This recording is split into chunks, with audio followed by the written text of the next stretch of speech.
DepEd Vision. We dream of Filipinos who passionately love their country and whose values and competencies enable them to realize their full potential and contribute meaningfully to building the nation. As a learner-centered public institution, the Department of Education continuously improves itself to better serve its stakeholders. DepEd mission: to protect and promote the right of every Filipino to quality, equitable, culture-based, and complete basic education where students learn in a child-friendly, gender-sensitive, safe, and motivating environment. Teachers facilitate learning and constantly nurture every learner. Administrators and staff, as stewards of the institution, ensure an enabling and supportive environment for effective learning to happen. Family, community, and other stakeholders are actively engaged and share responsibility for developing lifelong learners. DepEd core values: maka-Diyos, makatao, makakalikasan, at makabansa.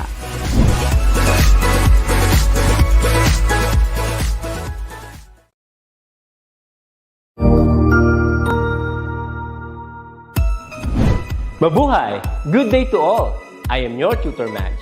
Welcome to Itulay, a free online tutorial, an initiative of the Department of Education, Information and Communications Technology Service, Educational Technology Unit, ICTS EdTech.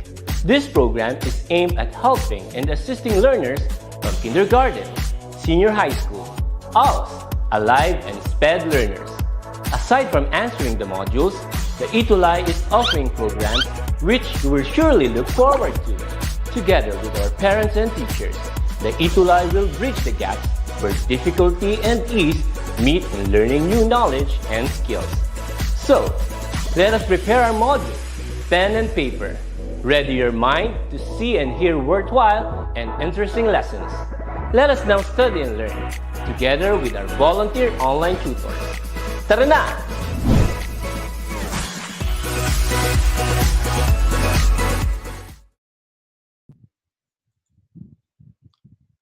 Good day everyone! It's already time for... Oh, teka. Mukhang tayo ay naka-mute. And we're live. Good morning everyone! It's already time for hashtag Upgrade Learning sa Technical Drafting. Ako po si Tutor Romel, and let me help you explore the amazing world of sketches and design. Upgrade your learning today, design your tomorrow, and build your future after. Welcome po sa ating quarter 3, week 7, Itulay online session para sa technical drafting. What's up mga ka-drafting? Magandang Friday po sa inyo lahat. Medyo gloomy dito sa lugar namin sa Laguna. Sana po ay maayos po kayo at nasa mabuti po kayo ang kalagayan. Ano po?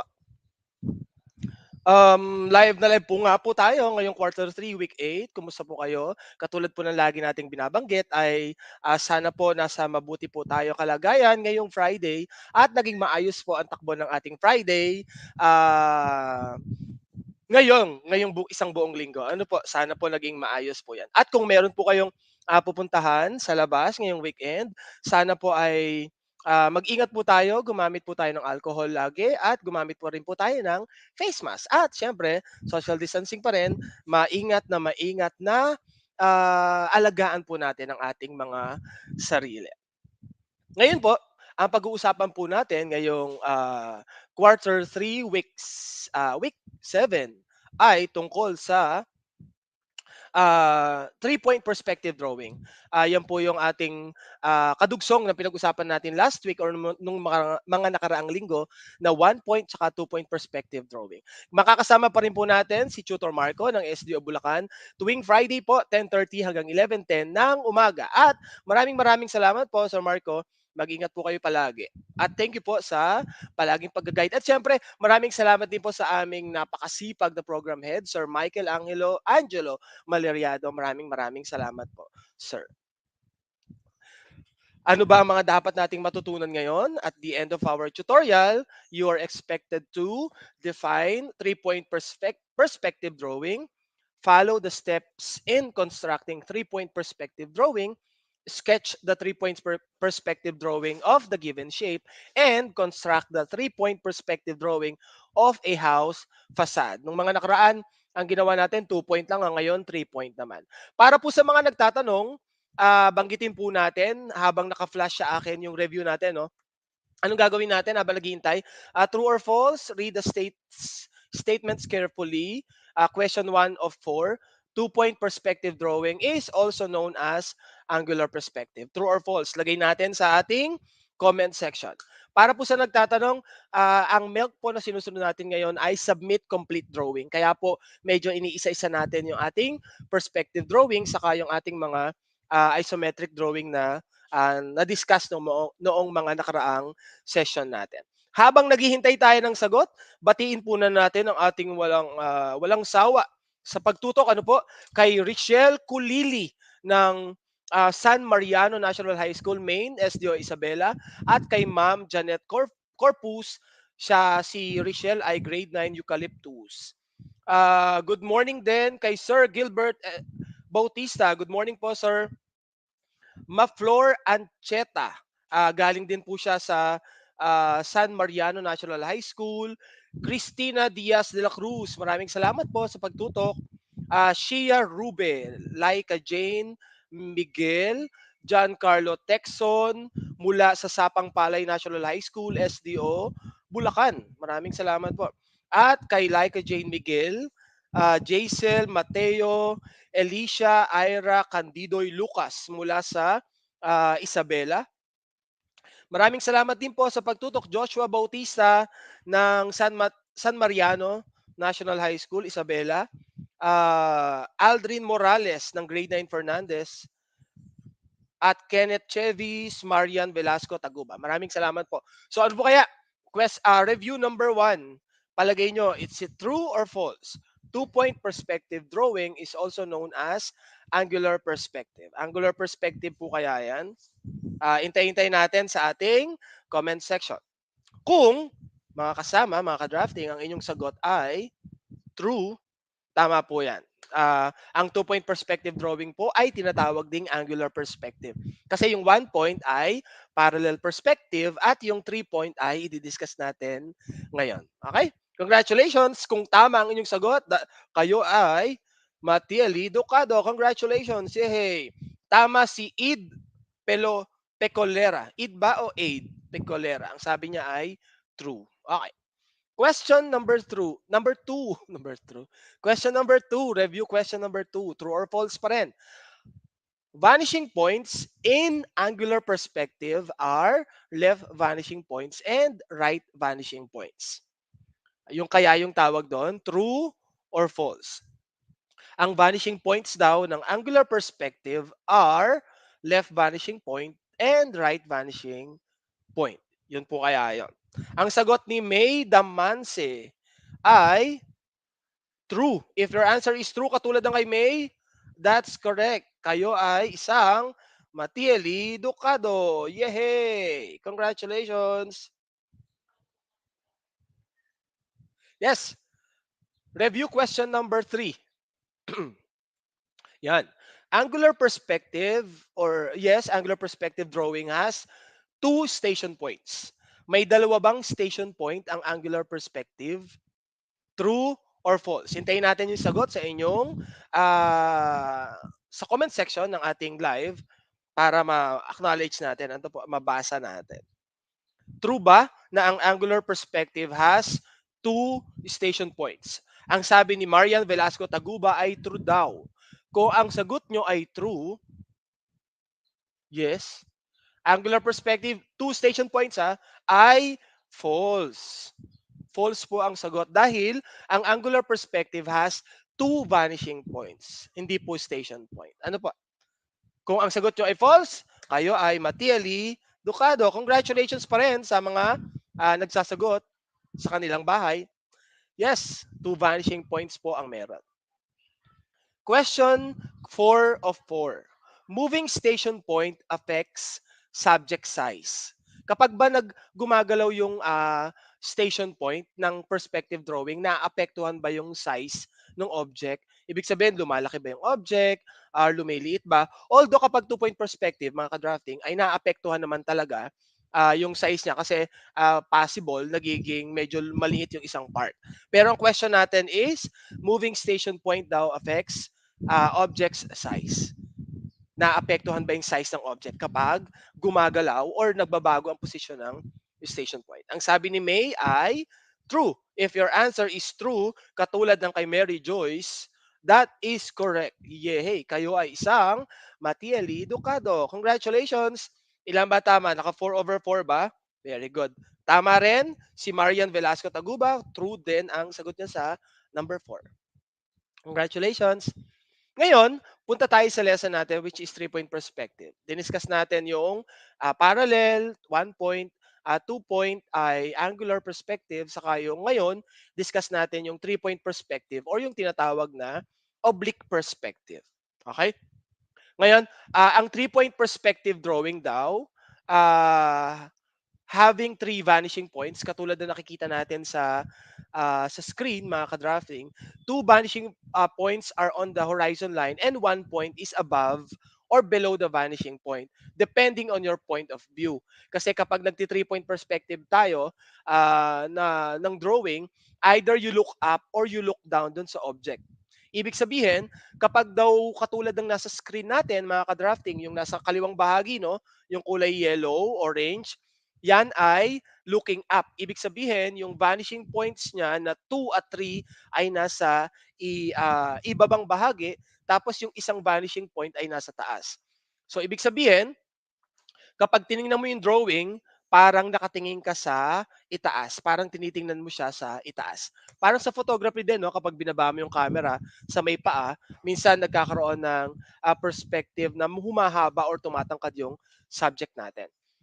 Yun namang nasa kanang bahagi ng screen natin, mga ka-drafting, ay iba naman ang posisyon ng vanishing points. Yung left and right vanishing points ay nasa taas at yung vertical vanishing point naman, yung pangatlong vanishing point natin ay nasa ilalim. Ibig sabihin, base sa description, kapag daw magkakaiba yung vanishing point, yung position, lalo na yung third vanishing point, yung object natin ay parang tayo ay nakatingin sa itaas. Naka-look down tayo dun sa object natin, katulad ng nasa screen natin. Okay? Ngayon, gawin natin paano ba yan. Katulad ng binabanggit natin, kailangan ma-identify natin yung mga technical terms, no? Mas maintindihan natin yung mga technical terms para mas magkaintindihan tayo. Okay. Ano ba yung mga technical terms natin? Una, yung SP, station point. This is the view of the fixed position of the eye of the observer. Naandun yung observer sa station point. Pangalawang technical term are yung horizon line or yung eye level na tinatawag. This is the imaginary line that goes horizontal na level lang sa mata ng viewer natin. And then we have the vanishing point or yung VP. Ito yung point where the receding parallel lines appear to meet. Na parang nagkikita-kita sila o nagsasalubong yung mga linya na yon. Yun yung tinatawag na ating VP or vanishing point. Now, may papakita ko sa inyong video katulad na nating ginagawa. Ito yung steps in constructing 3-point perspective drawing. Yan. Okay, ito yung steps in constructing 2-point perspective drawing. Unang step natin, mga ka-drafting, is to, syempre, analyze the given problem. Pero bago yon, anong ginawa natin? Naglagay ako ng tape sa magkabilang papel, dinikit ko siya sa isang rubber mat. Tapos, nag-ready ako ng triangles, 30 by 60 degrees triangle, tsaka 45 by 45 degrees triangle. Nag-ready rin ako ng mechanical pencil, ng aking rubber eraser, at ng aking mini T-square. Ngayon, analyze the given problem. In-identify ko yung height, saka yung width, saka yung depth, plus yung breakdown, yung detail niya. May nabanggit tayo last time yung ating detail dimension saka full size. Ano? Ang ating height ay 4, that's the full size dimension. Tapos yung detail size natin ay 1 and 3. Depende dun sa breakdown ng object pa rin, di ba? Mga ka-drafting. Yan. So 1 and 3, ibig sabihin 1 yung nasa ilalim, 3 yung upper part ng drawing. Habang pinapanood natin ang step number 1, and step number 2 na tayo. Lay out an equilateral triangle and let the corners represent the 3 vanishing point. Paano daw yon? Equilateral triangle, gagawa tayo ng triangle with equal angle. Ano po? Pwede rin siyang tawaging equiangular triangle, no? Gagamit tayo ng 60 degrees. Ayan, nilagay natin yung triangle, 30 by 60 sa aking T-square. Tapos, in-slide ko lang or flip lang yung triangle para makagawa tayo ng equilateral triangle. Ayan, tapos naglagay tayo ng horizontal line para magkaroon ng intersection. So yung tatlong tinuturo ko, yun yung 3 vanishing points natin. Make the triangle as large as can be conveniently drawn in the sheet. Label the points, left vanishing point, katulad na nakikita sa screen. Tapos sinusulat ko yung right vanishing point or RVP, at yung nasa ilalim naman ay VVP or vertical vanishing point. Sa pagkakataong to, ang object natin ay parang look down. Ano? Step number 3. Step number 3 natin, from LVP and RVP, simula sa left and right vanishing point, mag-construct daw tayo ng 30 degrees line towards the opposite side. Ayan, nakikita natin. Ngayon, naglalagay ako ng 30 degrees line simula sa right vanishing point papunta dun sa opposite side. So nagkaroon ako ng intersection sa gitna, yung intersection na yon. Okay. May intersection tayo sa gitna at naglagay ako ng vertical line simula sa VVP. Nagkaroon sila ng intersection. Yung point of intersection na yon ng 3 lines, yun yung tinatawag nating station point. Okay, yun yung station point natin. Maraming salamat pa rin po sa patuloy na nanonood sa atin. Meron tayong 5,000 views. Step number 5, draw the horizontal measuring line or ML. Yan. Kita natin sa screen, gamit ang ating T-square, nag-draw ako ng measuring line. So nilagyan ko ng M sa kabilang dulo at L sa kabilang dulo. Yan. Simula dun sa center, step number 6, magko-construct tayo ng 60 degrees inclined line. Yan, 60 degrees inclined line passing the center. Tapos lalagyan natin ng label na M1, L1. M1 sa isang dulo, L1 sa kabilang dulo. Okay. Step number 7, simula daw sa horizontal measuring line, yung ML natin, ilalagay natin yung actual width ng object. Ano bang actual width natin? We have 4, yung ating width, yung full size dimension. Yung detail size ay 4, ang width natin ay 1 and 2 or 2 and 1. Yan. Simula sa center, mag-measure tayo ng width. Ang width natin ay 4 cm. Ayan, 4. Kita po sa screen. Tapos yung detail, 1, 1. Para dun sa kurba. Ayan. So ilang point meron tayo? 1, 2, 3. 3 mark points ang meron tayo. Ito yung width natin. Simula sa gitna, pakanan naman na makikita sa screen, ilalagay naman natin ang measurement ng depth, yung kapal. Yan. So ang depth natin ay 3. Nilagyan ko ng marking na 1, 1, 1 kasi yun yung nasa object natin, yung detail dimension natin, yung 1, 1, 1. Ang full size ay 3 cm.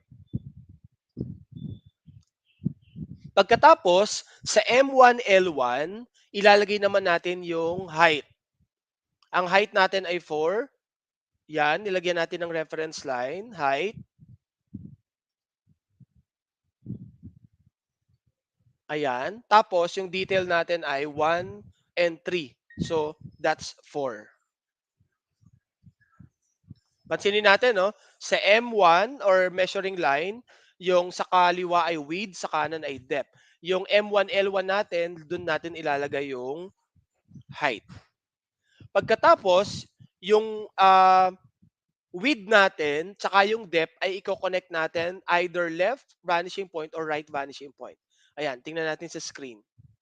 yung full size na width at full size na depth. Inilagay natin kinonect natin sa left vanishing tsaka sa right vanishing. Tapos, yung height ay i-connect naman natin sa right vanishing points. Pwede nyo balikan to mga ka-drafting yung session natin ngayon anytime para mas maliwanagan po natin. Pwede nating ulit-ulitin yung pag-view natin. Ayan. Mapapansin natin yung intersection, ang tawag po doon ay yung box natin. 'Di ba kapag nag-isometric tayo, gumagawa tayo ng box, inuumpisa natin sa box. Ngayon, sa 3-point perspective, gagawa pa rin tayo ng box. Ayan, nakikita natin. Ayun, yung intersection para mabuo yung isang buong box natin or yung perspective box natin. Kapag isometric, we call it the isometric box. Ayan po. Yan. So may box na tayo. Sisimulan naman natin ngayon yung detail. Sabi sa step number 8, complete the shape of the object by connecting intersections formed by VRLs. Ano ba yung VRLs natin? Visual ray lines. Ngayon, anong ginagawa natin? Yung detail dimension ng width natin ay i-connect natin sa right vanishing point. Papunta sa right. Ayan. Buuin natin yung upper part ng object, yung point H, F, D, saka I. Ayan. Kikita, K pala po yun. H, K, O, D, saka F. Napapansin natin yung upper part ng ano yan mga ka-drafting, yung upper part ng object natin, no, na ibig sabihin visible na siya. Ngayon, i-connect natin yung point D sa vertical vanishing point sa VVP para makuha naman natin yung ating front part. Pagkatapos, ang ginagawa natin, yung detail ng depth ay ikinonect ko sa right vanishing point para naman ma-identify natin yung depth part or yung right side part ng object natin. Yung dalawang maliit na square tsaka yung groove natin. Ano po? And then, i-connect lang natin sa right or sa left vanishing point. Ayan, mga ka-drafting, medyo visible na no, yung front view natin. Yan. Itine-trace ko lang po tine-trace natin para mas kita natin sa video. Medyo malabo at pinadiliman natin para mas kita yung lines. Ayan. So, visible na yung front view natin. Good morning po sa mga patuloy pa rin tumututok. At Tutor Vicky Dawang, good morning, Tutor Vicky. Thank you po sa pagtutok. Yan. So yung detail dimension naman ng depth ay i-connect ko naman sa left vanishing point para ma-identify. Kung mapapansin nyo mga ka-drafting na yung detalye ng ating drawing ay nasa ibaba na part. Ang ginawa ko, ilalagay ko siya sa itaas, yung plane, yung top plane ng box natin. Pagkatapos, saka ko siya i-connect sa vertical vanishing point para pumunta or ma-transfer yung measurement dun sa lower part ng object natin. And I am now lining or outlining yung box natin ng pink na marker kung medyo kita natin para mas visible sa atin. Ano pa? Ayan. So habang nagpi-pink marker tayo, maraming salamat po sa aming bagong principal, Sir Reynaldo Villaluz, sa pagpayag po na mag-live ako tuwing Friday dito sa school. Marami pong salamat, Sir. Ingat po palagi. Ayan. Ngayon, anong gagawin natin? Yung point, ano ba yon? Point K or point M, tsaka J. Ayan, ibababa natin yung point M tsaka point J. Yung nakikita nyo tinuturo ng kaliwa kong daliri, saka yung aking pencil, tapos i-connect natin sa VVP. Yan. Yan. Tapos yung point, ano ba yon? Point I, tsaka point F. Yan. Na-identify na natin yung point F, yung point I, yung point J, saka yung point M. Okay, nasa ibabang part ng drawing, pero sa taas galing. Kasi naandun yung detalye sa itaas na part. Sa measuring line, horizontal measuring line, yung ML natin. Good morning kay Lee Jocas Feliciano ng Grade 9 Fernandez ng Sapang Palay National High School. Technical Drafting 9. Kay Mikey Saya Chloe Intod ng San Mariano National High School. At kay Jenard Barrientos. Marami pong salamat sa panonood. Good morning. Ayan. Anong ginagawa natin ngayon? Kino-complete natin yung object at tinitrace natin yung mga visible edges. Yan. Trace all visible edges.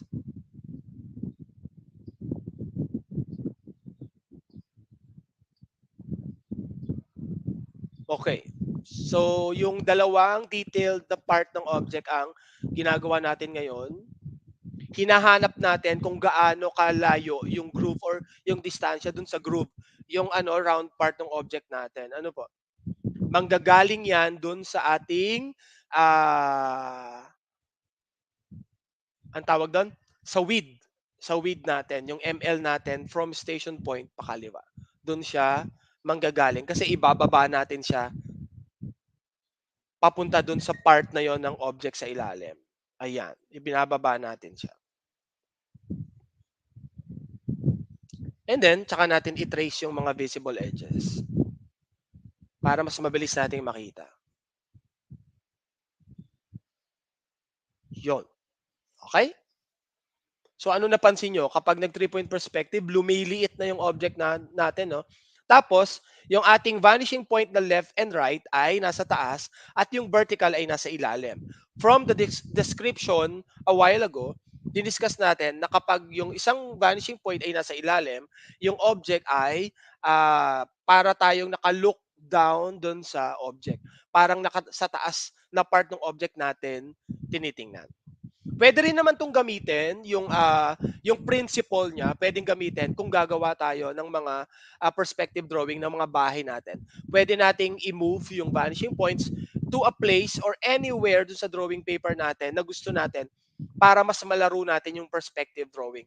Since this is visual, ang perspective natin, syempre pleasing dapat sa eye. At syempre kahit paano medyo komplikado dapat yung ginagawa natin. Pero madali lang naman. Ayan, ngayon, ini-ink ko yung drawing gamit ang aking green ballpoint pen para mas visible sa ating lahat. Yan. Gini-green natin, ini-ink natin ng green ballpoint pen. Pasintabi po sa kamay na maitim. Binawasan natin yung ilaw para mas kita yung dinodrawing natin. Good morning po kay Eliza Merel ng San Mariano National High School, DepEd Isabela, SDO Isabela. Ang kanyang teacher ay si Ma'am Janet Corpus. Marami pong salamat. Okay. Ang ginawa ko ay nag-erase ako ng unnecessary lines kanina, tapos nag-ink. And then, step number 11, ang lagi nating step is to label the drawing. Ayan. Kailangan nating lagyan ng label yung drawing. Lagi po yun, dapat ginagawa natin lagi ang mag-label. So, I'm using yung distance niya, yung measurement niya na 0.5 centimeter para sa label. And always use capital letters para ma-practice na rin tayo in case na papasok tayo sa construction sector, sa drafting, sa architecture, sa engineering, at least, di ba, marunong na tayo. At na-practice na tayo na gumamit ng all capital letters. Actually, hindi lang naman sa drafting ginagamit yung mga principle ng perspective. No? Kahit sa design, kung mahilig tayo sa design, ginagamit pa rin naman yung perspective drawing yan. Hindi lang sa drafting. Okay? And that's it. Yan yung ating 3-point perspective drawing at ipinakita natin yung mga steps 1 to 11 kung paano gumawa ng 3-point perspective drawing. Okay? Ngayon, balikan natin mga ka-drafting. Ito yung ginawa natin last time. Sa screen nyo, makikita yung parallel perspective. Yan, yung sample natin. At hanggat maaari, ang ginawa ko po ay gumamit tayo ng ng isang object lang para makita natin yung difference ng tatlong perspective drawing sa iisang object lang. Pansin natin sa parallel, meron flat, no? Yung plane niya ay nakalapat sa ground line. And then yung two-point perspective natin or the angular perspective, makikita natin yan, nakaangat na, parallel na sa axis. We used 30 degrees tsaka 60 degrees base dun sa ating top view. And then, ngayong kagagawa lang natin yung ating oblique perspective. Ayan po, yung itsura niya. Mapansin natin, no? Pareho ng object pero feeling natin magkakaiba siya ng itsura kasi depende dun sa vanishing points saka station points na ginamit natin. Good morning kay Shane Catrice Maramag ng SDO Isabela. Ngayon naman, what can I do? Practice tayo. Pero ngayon, ang gagamitin natin yung ginamit natin last time. I-illustrate natin yung exterior part of the house in three-point perspective like the sample drawing on the right. Although, yan, three-point perspective yung nasa drawing natin. Kapag gagawa tayo, picture natin sarili natin, upload natin sa DepEd Itulay FB page and then using the hashtags Itulay Level Up and hashtag TLE9 Technical Drafting. Huwag niyo pong kalimutang itag ako si Tutor Romel. And if you have any other questions regarding sa perspective drawing, pwede niyo po akong i-reach out sa FB page na Tutor Romel. Ngayon, to generalize everything, three-point perspective drawing daw has three vanishing points. Yung left and right vanishing point plus yung vertical vanishing point. Triangle is very important in order to avoid distortion. Kasi katulad na nakikita natin sa screen, yung kanyang papel ay yung rectangle na blue. Doon yung drawing area niya talaga. Pero gumamit pa rin siya ng perspective drawing outside the paper. Kung mapapansin natin, gumamit siya. Kasi hindi naman sa lahat ng pagkakataon, kailangan nating ipakita yung perspective drawing. Sa pagkakatanda ko, ang tawag dyan ay yung nagbo-burst out yung ating design sa ating drawing paper. Which is good naman at okay lang po. Wala pong problema doon. Ayan. Sa three-point perspective drawing, we have the left vanishing point, right vanishing point, and vertical vanishing point.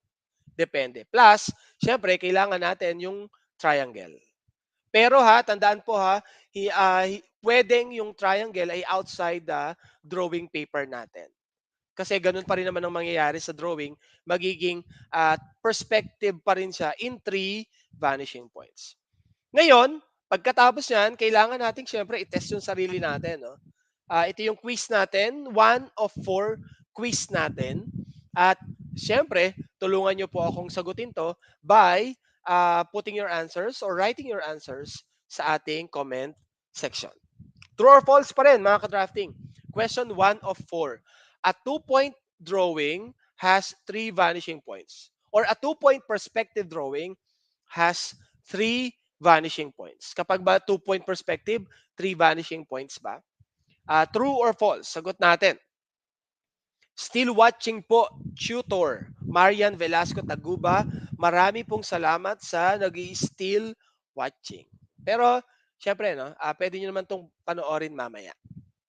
Para sa mga team replay, if your answer is false, tama yan. Tama ang false. Okay? Dahil dyan, isa kayong Matiali Ducado. Bakit false? Kasi ang sagot dapat ay vanishing points. A two-point perspective drawing has 2 vanishing points. Yung 3 vanishing points ay yung diniscuss natin na oblique perspective na tinatawag. False ang sabi ni Shia Ruve. Okay, congratulations, Shia. Question number 2 of 4. The vanishing point is the point at which parallel lines appear to come together. Okay, yung vanishing point daw yun. Yun daw yung mga lines na pinupuntahan or pinanggagalingan as if yung mga linya daw ay nagka-come together or nagbi-meet. Ano kaya? True or false? Lagay nga natin ang answer natin. True or false? Ang sabi ni Marian Velasco Taguba ay false. Saan ba ito sagot? Sa number 1 ba? Feeling ko sa number 1 niya sagot to. Mikasha Chloe Intod, false din ang sagot. Feeling ko sagot to sa number 1. Ano? Ngayon, number 2, if your answer para sa ating quiz number 2 ay false, that's correct. Kayo ay Matiali Ducado. Congratulations. Yehey! The vanishing point is the point at which parallel lines appear to come together. Sabi ni Shia Rube, ang number 2 daw ay true po, kasi may question mark. Correct po yun. Correct po. Marian Velasco Taguba ay true din. Correct. Congratulations. Quiz number 3. When drawing a 3-point perspective, you experience the illusion of looking up or looking down. True or false? Kapag daw nagdo-draw tayo ng 3-point perspective, ano ba na-experience natin na parang tinitingnan natin yung object as if we are looking down at the object or looking up dun sa ating object natin? True or false? Kung ang sagot natin ay true, tama po yun. True po ang sagot natin. Congratulations! Kayo ay Matiali Ducado. Oh! 3 questions lang pala tayo. 3 of 4 ang nakalagay dyan. True daw, sabi ni Shia Ruve, para sa question number 3. True daw. So, mayroon tayong typo error. Meron lang tayong 3 question para sa ating quiz. Okay? At this point, everyone, let us be reminded to do things today that will make your future self thankful and proud of you. Okay? Lahat ng bagay na pwede natin gawin na makakabuti sa sa future natin ay gawin natin para, 'di ba, matulungan natin yung sarili natin. And we would love to hear your thoughts or your feedback on how we can improve your experience. Pwede pong i-scan yung QR code sa kaliwang bahagi ng screen natin, or you can fill out the feedback form, tinyurl.com, Itulay feedback form.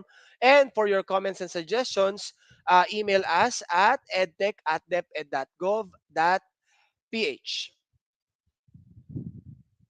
And you can still watch this tutorial video online.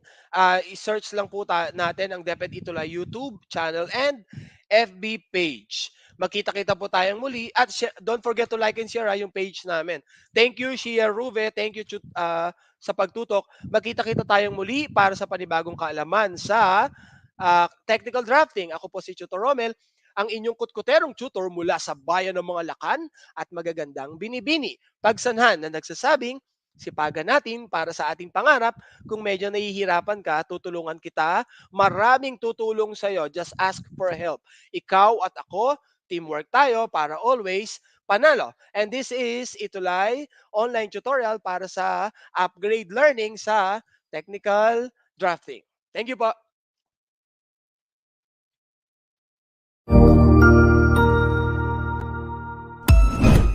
Ang husay naman!